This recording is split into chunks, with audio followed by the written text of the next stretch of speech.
Halo semuanya, selamat datang di channel YouTube Auto Driver. Di samping saya ini udah ada Daihatsu All New Xenia, ini generasi ketiga dan perubahannya menyeluruh.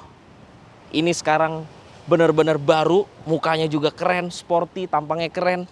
Kami sudah membuat video first impressionnya, Anda bisa klik link di atas. Di video kali ini saya lebih akan fokus ke rasa berkendaranya, bagaimana suspensinya, bagaimana pengendaliannya, serta karena penggeraknya sekarang jadi front wheel drive, bagaimana juga konsumsi bahan bakarnya, apakah lebih efisien atau tidak. Jadi jangan kemana-mana, ikuti terus video ini.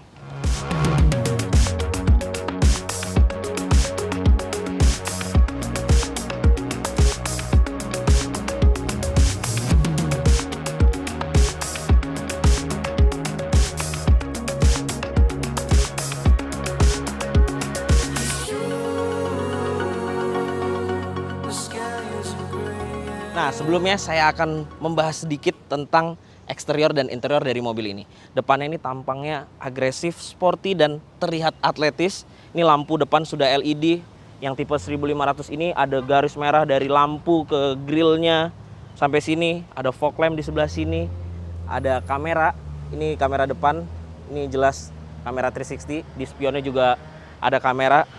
Lalu kita lihat sampingnya sekarang, bannya menggunakan ukuran 195 60 ring 16 dengan velg desain dual tone seperti ini.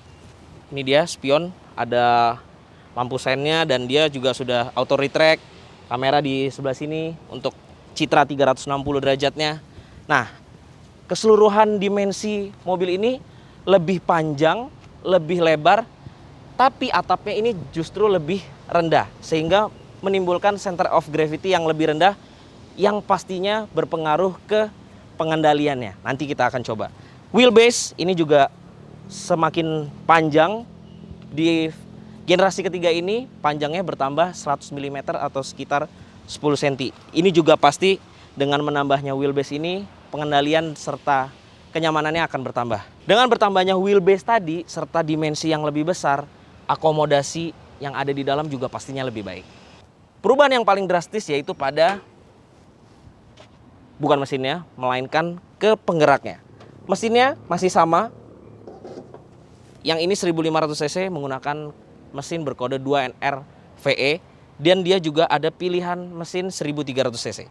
Nah, mesin ini sama basisnya tapi ada sedikit perubahan sehingga tenaganya sedikit naik, yaitu menjadi 107 PS dan torsinya menjadi 136 Nm.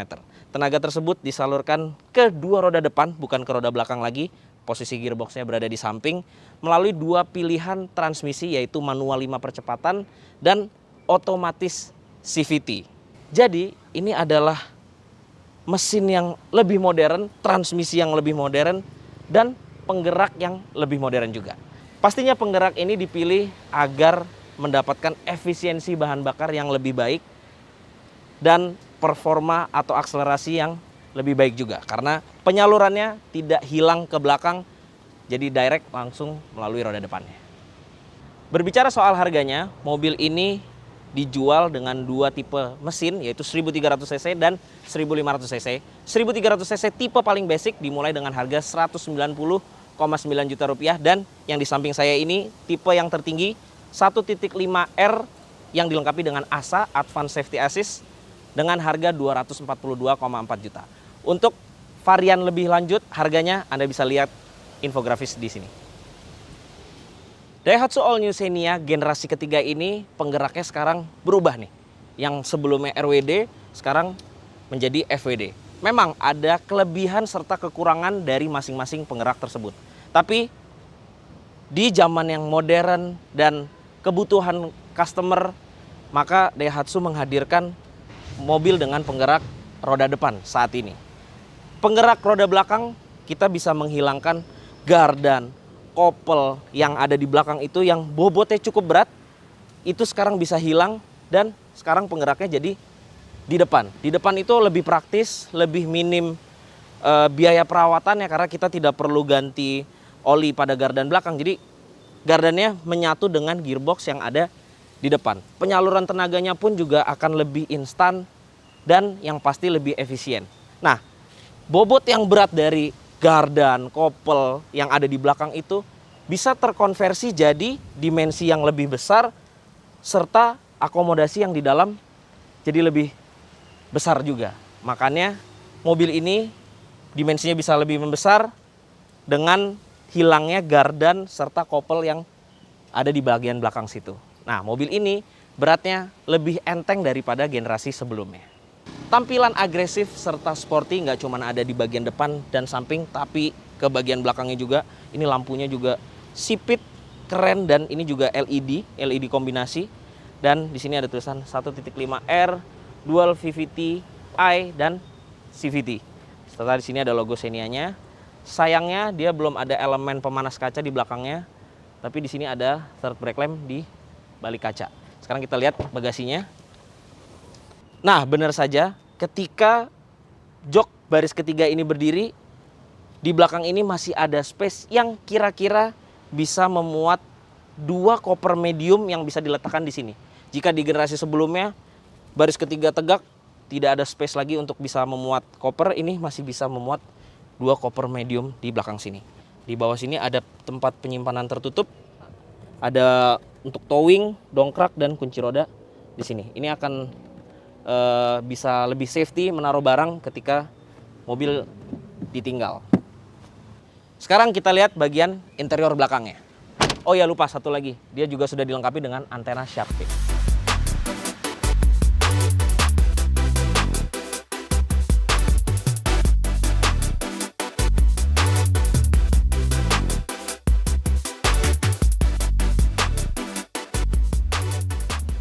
Sekarang kita lihat bagian belakangnya. Dan benar saja, dimensi yang lebih besar serta wheelbase yang lebih panjang membuat interior belakang, kabin belakang dari Daihatsu All New Xenia ini sangat lega. Ini nggak usah ditanya lagi ya, legroom seberapa, Anda juga bisa langsung melihat bahwa ini sangat luas. Apalagi ini juga bisa maju. Oh, majunya sangat jauh sekali ya. Ini bisa mundur, ini paling mentok belakang. Dan ini paling maju. Ketika paling maju pun, tinggi saya 165 cm, ini masih ada legroom karena dia ada cekungan di belakang joknya ini untuk legroom baris keduanya. Jadi selain ada tempat penyimpanan di belakang jok ini, dia modelnya cekung gitu supaya legroom kita lebih luas. Dan ini kira-kira kalau misalkan duduknya tidak terlalu belakang ya, untuk penumpang di bagian belakang ini juga sangat luas sekali. Udah gitu di sini ada AC yang tuasnya di tengah. Seperti apa kata Mas Fitra, bisa dijangkau dari penumpang depan, tengah, dan belakang lebih gampang. Jadi biasanya kan yang lama ada di sini, itu akan lebih susah untuk penumpang bagian belakang. Jadi ini dipermudah dengan meletakkan putaran AC ini di tengah sini. Ini blower AC-nya juga posisinya menyatu dengan plafonnya, jadi nggak nongol gitu ya, blower AC-nya. Jadi ini menyatu dengan plafonnya. Overall di belakang ini sangat nyaman. Joknya bahannya fabric nyaman dan ada aksen-aksen warna merah. Jadi nggak cuman di luar yang tampangnya sporty, sampai dalam juga tampangnya sporty. Di sini ada 2 buah USB slot di konsol tengah sini. Dan seperti yang tadi saya sudah bilang, karena ini sekarang front wheel drive, channel yang ada ini sekarang lebih rendah dibandingkan versi sebelumnya yang tinggi, karena dia tidak ada penempatan kopel lagi itu di situ. Jadi ini bisa lebih lega, sangat lega. Kalau kita duduk di tengah juga masih sangat nyaman, tidak terganggu dengan channel yang ada di tengah. Ini kerebahannya juga bisa diatur sangat rebah. Bahkan ini sangat rebah sekali karena seperti yang di video first impression, Mas Fitra juga sudah mempraktekkan bahwa di Daihatsu All New Xenia ini bisa dengan mode yang dinamai sofa mode. Jadi ini bisa rata, kita bisa selonjoran layaknya mobil limusin. Jadi sofa mode ini bisa sangat berguna, apalagi ini mobil keluarga dan Anda sedang membawa anak Anda atau istri Anda ketika istirahat. Misalkan kita lagi keluar kota, bisa menggunakan sofa mode ini untuk beristirahat di dalam mobil. Headroomnya juga di sini sangat lega ya. Meskipun tadi saya sudah bilang bahwa atapnya lebih rendah, tapi ini masih sangat jauh, masih sangat lega. Di sini juga sudah dilengkapi dengan armrest yang solid sekali. Ketika kita rebahkan, armrest juga akan ngikut rebah. Nyaman sekali. Untuk baris ketiga, sepertinya saya tidak perlu repot-repot ke belakang lagi. Anda bisa lihat video yang Anda bisa klik linknya di atas. Mas Fitra aja dengan tinggi 177 cm-nya, dia masih memiliki headroom dan legroom yang lumayan lega. Jadi rasanya saya nggak perlu, udah pasti lega di belakang. Sekarang kita lihat bagian interior depannya. Nah, dia juga udah dilengkapi dengan keyless smart key. Jadi kita bisa masuk tanpa membuka lagi dari remote. Kita tinggal sentuh handle-nya saja. Sekarang kita nyalakan. Ini tombol engine start stop-nya berwarna merah, sporty sekali. Dan ini banyak banget aksen merah-merahnya. Karena gak cuman di eksterior, di interiornya pun nuansa sporty hadir dengan sangat kental di Daihatsu All New Xenia ini. Nih, garis merahnya di kisi-kisi AC ini juga ada garis merah. Speedometernya ada dua untuk speedonya sama RPM-nya, tachometernya berwarna merah, jarumnya juga warna merah, dan ada MID kecil di tengah yang informasinya cukup lengkap. Di sini ada average consumption, ada range, terus untuk informasi bensinnya juga digital, terus odo, lalu ada ini untuk informasi kita di posisi P, R, N, D, dan ini di posisi sport atau manual. Dia ada 7 speed.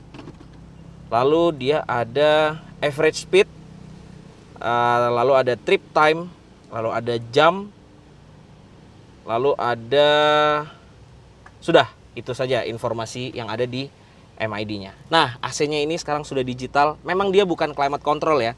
Dia untuk pengaturan suhunya ini semakin besar artinya semakin dingin, dan semakin kecil artinya semakin tidak dingin. Dan ini untuk blower AC-nya juga secara digital dengan sentuhan tombol fisik. Jadi kita ketika menyetir masih sangat gampang untuk menaikkan dan mengecilkan blower serta suhu AC-nya. Nah, di sini juga dilengkapi dengan penyimpanan e-tol card, karena tol Indonesia sekarang semuanya menggunakan e-tol. Ini sangat mudah. Sudah ada sejak generasi pertamanya. Dia masih dipertahankan sampai sekarang untuk menyimpan e-tol card seperti ini. Di sini ada tempat penyimpanan untuk handphone yang bisa kita letakkan di sini. Ya, bisa kira-kira 2 handphone kita bisa letakkan di sini. Di sini dilengkapi dengan USB slot 1 buah, dan ada lagi satu lagi di sini, ada 2 untuk konektivitas ke multimedianya. Lalu di sini ada soket 12 volt. Sistem multimedianya sendiri ini 9 inch, dan dia juga dilengkapi dengan konektivitas Android Auto serta Apple CarPlay. Posisi berkendaranya ini menurut saya dengan tinggi saya 165 cm ini cukup ergonomis ya. Meskipun dia hanya bisa tilt dan sayangnya tidak bisa teleskopik. Ini kalau misalkan bisa teleskopik dengan berbagai macam postur, apalagi yang lebih tinggi dari saya yakin ini akan lebih ergonomis jika dilengkapi dengan teleskopik. Cuman dengan tinggi saya 165 cm, lagi-lagi saya bilang bahwa ini cukup ergonomis, jauh membaik dibandingkan dengan generasi sebelumnya.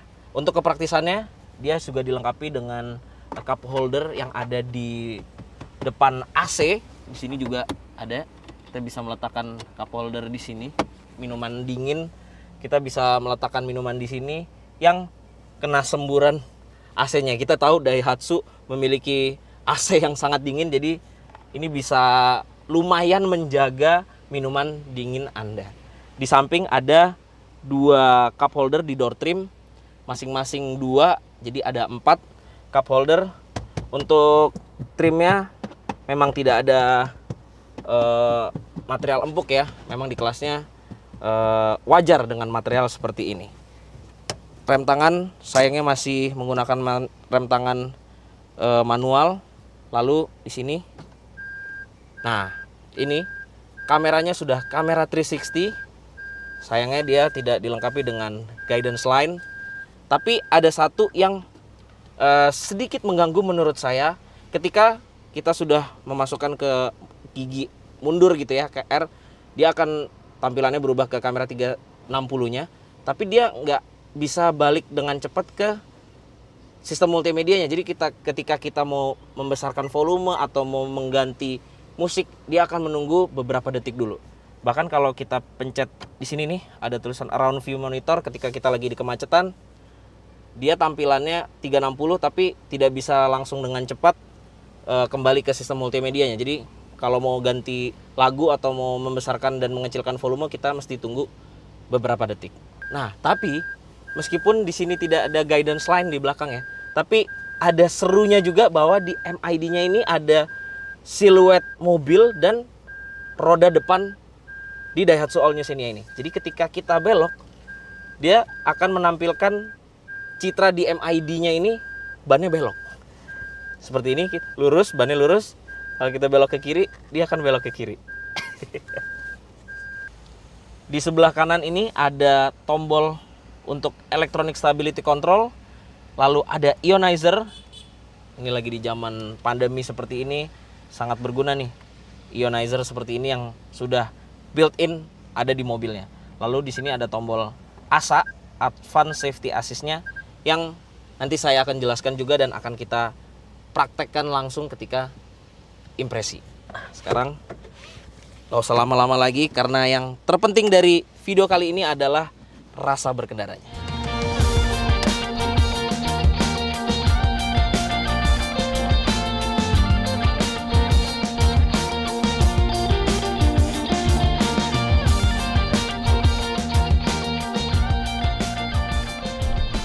Oke, jadi buat Anda yang kecewa dengan penggeraknya yang bukan RWD lagi, jadi gini, setiap penggerak akan ada kelebihan serta kekurangannya masing-masing. Memang di beberapa kasus, mobil dengan penggerak rear wheel drive melewati jalanan yang ekstrim, yang cukup berat, bisa dilewati dengan mudah. Tapi itu ada faktor pengemudinya juga. Bisa saja mobil dengan penggerak roda belakang RWD, pengemudinya kurang handal dalam mengemudikan mobil, bisa saja tidak bisa lewat jalanan yang ekstrim tersebut.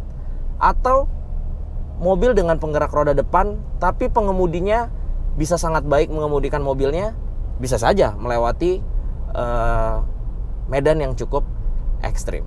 Tapi kalau untuk jalanan perkotaan yang cenderung jalannya banyak yang lebih halus, mobil dengan penggerak roda depan ini akan memberikan kehalusan berkendara yang lebih baik. Lalu space yang lebih lega. Lalu konsumsi bahan bakar yang lebih efisien, apalagi mobil ini sudah dilengkapi dengan transmisi otomatis CVT-nya. Ya, benar saja, saya sudah melakukan pengetesan konsumsi bahan bakarnya. Jika di generasi sebelumnya dengan rata-rata kecepatan 22 km per jam rute dalam kotanya, di generasi sebelumnya itu bisa mencatatkan angka di 13 km per liter.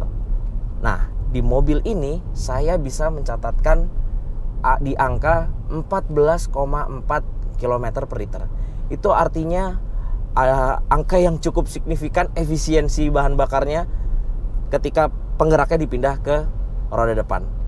Mungkin Daihatsu ingin menunjukkan ke masyarakat Indonesia bahwa ini loh, dengan mesin yang sama dipindahkan penggeraknya dari roda belakang ke roda depan, tentunya dengan transmisi otomatis CVT, bisa membuat konsumsi bahan bakar yang lebih efisien. Lalu untuk konsumsi bahan bakar rute tolnya dengan rata-rata kecepatan 90 km per jam, di generasi sebelumnya itu bisa mencatatkan angka di sekitar 17 km per liter.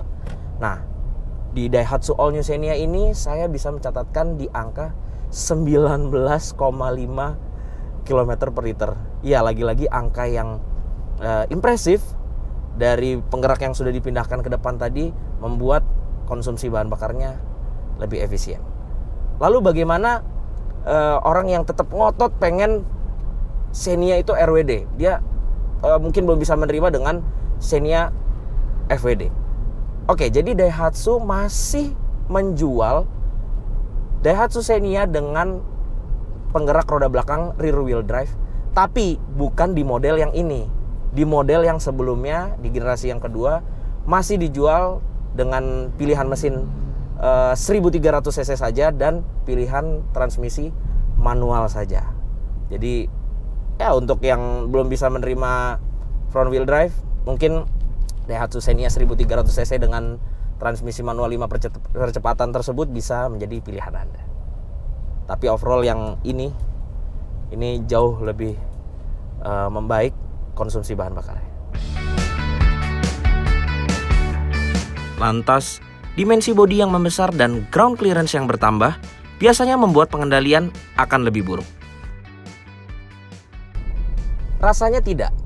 Iya betul, dimensinya semakin membesar, bodinya semakin lebar, panjang, wheelbase-nya juga semakin panjang. Tapi seperti yang sudah saya bilang di eksterior tadi, bahwa atap yang ada di mobil ini justru lebih rendah sedikit. Itu membuat center of gravity jadi lebih rendah, dan mobil ini dibuat dengan basis platform DNGA, yaitu Daihatsu New Global Architecture, yang di Jepang sana mengusung konsep 1-1-1-1. Ada 4 satunya. Jadi itu apa sih filosofinya? Filosofinya adalah 1 mm, 1 detik, 1 gram, serta 1 sen. Apa sih itu intinya? Jadi gini, aspek detailnya mulai dari ukuran, bobot, harga, hingga waktunya itu sangat diperhitungkan secara detail, sehingga bisa menghasilkan mobil yang efisien, dengan teknologi terkini, dengan harga yang terjangkau, dengan kenyamanan yang baik, serta pengendalian yang baik juga. Dan benar saja, saya sudah mengendarai mobil ini sekitar 4 hari. Saya rasa bantingan suspensinya jauh meningkat dibandingkan generasi sebelumnya. Sangat nyaman, pengendaliannya juga sangat baik. Jadi perpaduan antara bantingan suspensi serta pengendalian ini sangat baik. Sekarang saya mencoba nikung yang cukup kencang, dan ini pede aja gitu untuk nikung, karena mobilnya tuh nyaman, bantingan suspensinya tuh reboundnya mantap, tapi handlingnya juga tetap baik. Kalau sebelumnya kan rada ngayun ya, karena untuk mengejar kenyamanan berusaha dibikin soft, tapi body rollnya jadi banyak. Nah ini di bawah nyaman, mantap reboundnya, dan pengendaliannya juga sangat baik. Ini setirnya enteng, tapi begitu kita zigzag begini, itu direct, dan setirnya tuh balik lagi ke lurus. Jadi dia nggak enteng, tapi dia nggak nahan gitu ya, dia bisa balik lagi ke tengah lagi. Ini sih pede banget. Saya dari kemarin berusaha mengetes pengendaliannya secara ekstrim, dan mobil ini masih bisa belok dengan nurut gitu ya, dengan direct. Dan saya juga sampai ekstrim sekali sehingga mengaktifkan fitur electronic stability controlnya. Jadi tenang aja bahwa fitur safety-nya juga sudah ada, yaitu electronic stability control. Jika Anda bermanuver terlalu ekstrim, fitur tersebut akan mengambil alih supaya Anda tidak semakin tergelincir atau oversteer. Tapi berbicara oversteer, kalau mobil RWD itu memang cenderung oversteer, yang akan lebih susah dikendalikan ketika kita sedang bermanuver cukup ekstrim. Di mobil front wheel drive, ketika kita berkendara cukup ekstrim, yang terjadi adalah understeer. Nah, understeer ini dari segi safety lebih baik karena lebih mudah dikontrol dibandingkan mobil dengan penggerak roda belakang yang mengalami oversteer. Mobil understeer itu kita tinggal angkat gas aja, mobil akan nurut lagi nih, akan belok lagi. Kalau mobil penggerak roda belakang begitu oversteer, yang terjadi kita jangan angkat gas, justru kalau bisa lebih digas supaya mobilnya bisa kembali lurus lagi. Tapi problemnya adalah ketika mobil rear wheel drive dengan tenaga yang tidak begitu besar, begitu kita gas lagi juga nggak nolong tuh untuk lurusnya. Jadi secara safety juga mobil front wheel drive akan lebih aman serta akan lebih mudah dikontrolnya ketika understeer. Ya tapi ini juga udah ada electronic stability control ya sih, selama kita nggak mematikan fiturnya dia akan bisa bekerja dengan baik. Nah ini saya melewati polisi tidur, reboundnya tuh mantap sehingga dia tidak mengayun. Positif sekali sih di perubahannya jika dibandingkan dengan generasi sebelumnya. Lupakan generasi sebelumnya karena ini benar-benar mobil baru yang totally different meskipun mesinnya masih sama. Dan ground clearance-nya sekarang menjadi 205 mm sehingga membuat mobil ini bisa lebih fleksibel ke berbagai medan jalan. Dengan penggerak yang baru, yaitu roda depan, akankah akselerasinya membaik? Untuk akselerasinya, iya benar saja. Mobil ini juga membaik jika di generasi sebelumnya itu 0-100 km per jam ditempuh dengan catatan waktu 12,8 detik. Di mobil ini saya bisa mencatatkan waktu 0-100 km per jam di 11,9 detik. Hampir 1 detik, tepatnya 0,9 detik perbedaan yang ada di generasi sebelumnya yang menggunakan penggerak roda belakang. Karena penggerak roda belakang itu memiliki hilang tenaga yang lebih banyak dibandingkan mobil penggerak depan yang lebih direct. Meskipun memang ke rodanya tetap ada proses ya, nggak langsung gitu ya, tapi yang hilang itu lebih banyak di roda belakang karena dia melewati gearbox dulu, lalu melewati kopel yang besar, lalu melewati gardan yang ada di belakang dan baru ke as roda. Nah, kalau tarikan depan ini dia lebih direct karena dia dari mesin langsung ke transmisi, dari transmisi langsung ke gardan, tidak ada kopel, dari gardan langsung ke as roda. Jadi menyebabkan perbedaan yang cukup signifikan, hampir 1 detik bedanya. Nah, beratnya pun juga mempengaruhi karena hilangnya bobot yang tadi tuh, gardan, kopel yang ada di belakang itu bisa hilang dan sekarang mobilnya jadi lebih ringan. Sebagai gambaran saja bahwa misalkan di balap kita membawa gardan itu mungkin kira-kira anggaplah 80 kg gitu ya beratnya. 80 kg itu setara orang dewasa. Jika kita di balap membawa satu orang atau balas 80 kg, itu kita bisa bedanya cukup jauh. Sedangkan 0,1 detik aja itu di balap sangat diperhitungkan. Tapi ini bukan ngomongin soal balap ya. Ini LMPV, mobil keluarga. Nah, bicara soal balas tadi berat itu bisa dikurangi. Artinya yang dikejar bukan waktu, kalau di balap waktu. Tapi jika di Daihatsu All New Xenia ini yang dikejar bukan waktu. Ini mobil keluarga LMPV. Yang dikejar adalah efisiensi bahan bakar tersebut. Jadi tidak hanya bahan bakar juga yang bisa lebih efisien, tapi perawatannya pun juga jadi bisa lebih efisien. Lantas, yang menjadi pertanyaan banyak orang adalah apakah All New Xenia ini kuat nanjak dengan penumpang full? Langsung saja saya mengajak teman-teman di kantor dan menghitung total berat mereka.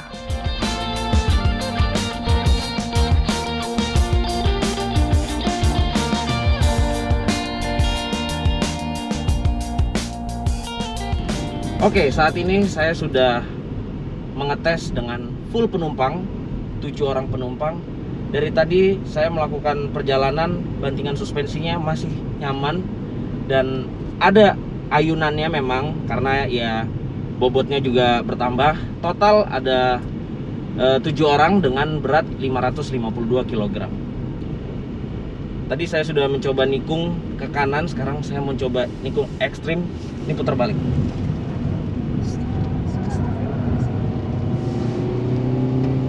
Dia nggak ngayun sama sekali, diredam dengan sangat baik.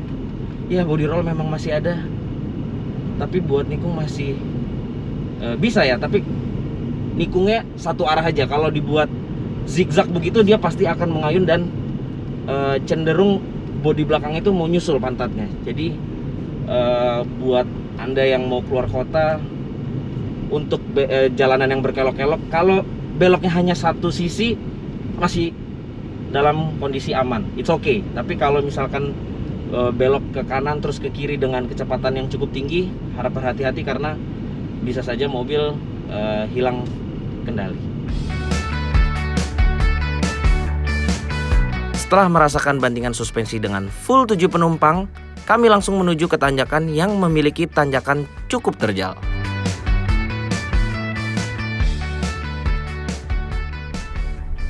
Langsung saja kita buktikan di tanjakan yang cukup terjal. Ini tadi saya sudah menghitung sekitar 13 derajat. Nah, ini dengan kapasitas 7 penumpang full. Berhenti dulu. Sekarang kita gas. Emang rada ngeden tapi kuat nanjak. Bisa nih nanjak, ini cukup terjal nih. Dan panjang tanjakannya. Ini rada landai sedikit, terus ini ada yang terjal lagi. Coba berhenti lagi ya. Oke, kita coba tes lagi. Oke, kita gas. Bisa nanjak. Nggak khawatir. Dengan kapasitas full 7 penumpang. Tadi bobotnya 552 kg. Dan bisa nanjak. Jadi buat Anda yang khawatir penggerak depan nggak kuat nanjak, buktinya bisa aman.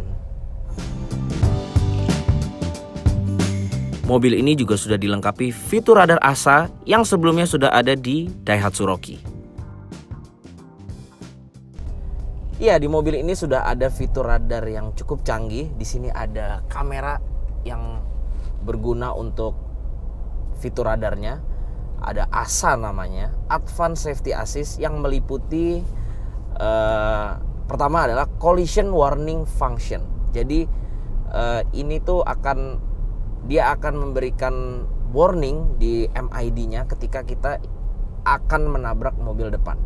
Dan dia juga akan mengintervensi jika terlalu dekat, dia akan mengintervensi dari remnya. Jadi dia akan membantu mengerem supaya impact-nya tidak semakin parah.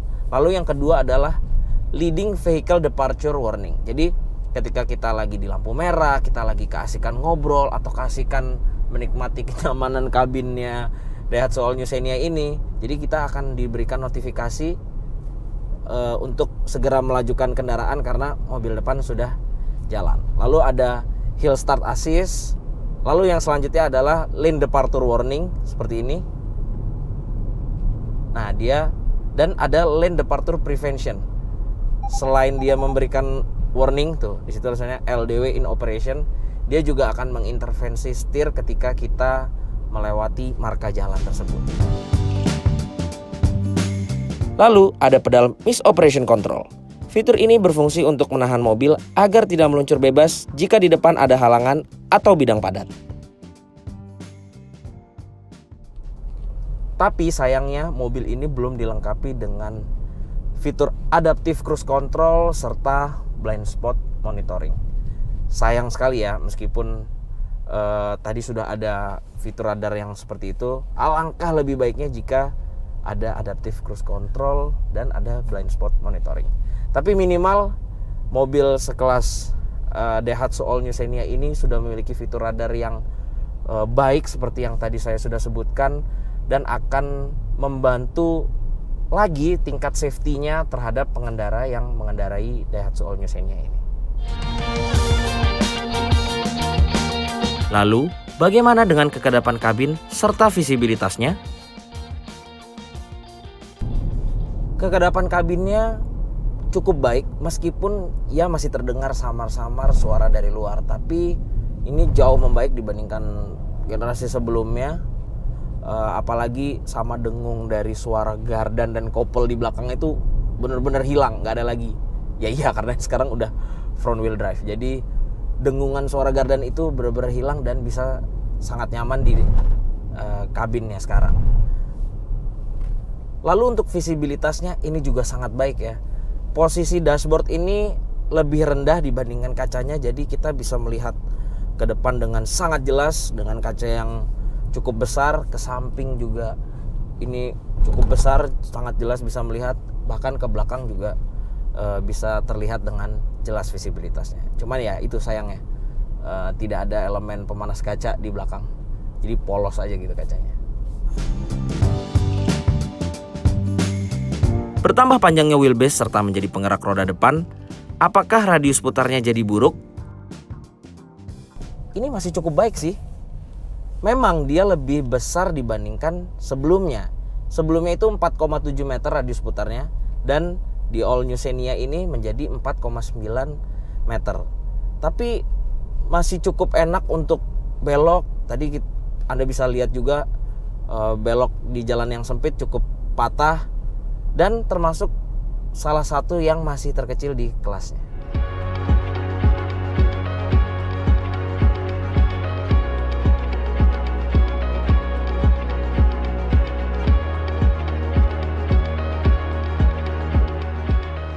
Secara overall, mobil ini merupakan produk yang menarik, ganteng, dan perubahannya sangat positif. Efisiensi BBM-nya juga terbukti baik, bantingan suspensi serta kenyamanannya juga membaik berkat DNGA-nya, dan mungkin mobil ini masih bisa mempertahankan sebagai salah satu mobil terlaris di Indonesia. Jadi begitulah review kami terhadap Daihatsu All New Xenia. Jangan lupa Anda klik like, comment, share, dan subscribe ke channel Auto Driver. Jika Anda belum subscribe, komentar di bawah juga, dan main juga ke website kami di www.autodriver.com serta download aplikasi kami di Google Play Store. Terima kasih Anda sudah menyaksikan video ini. Sampai jumpa di video selanjutnya. Bye-bye.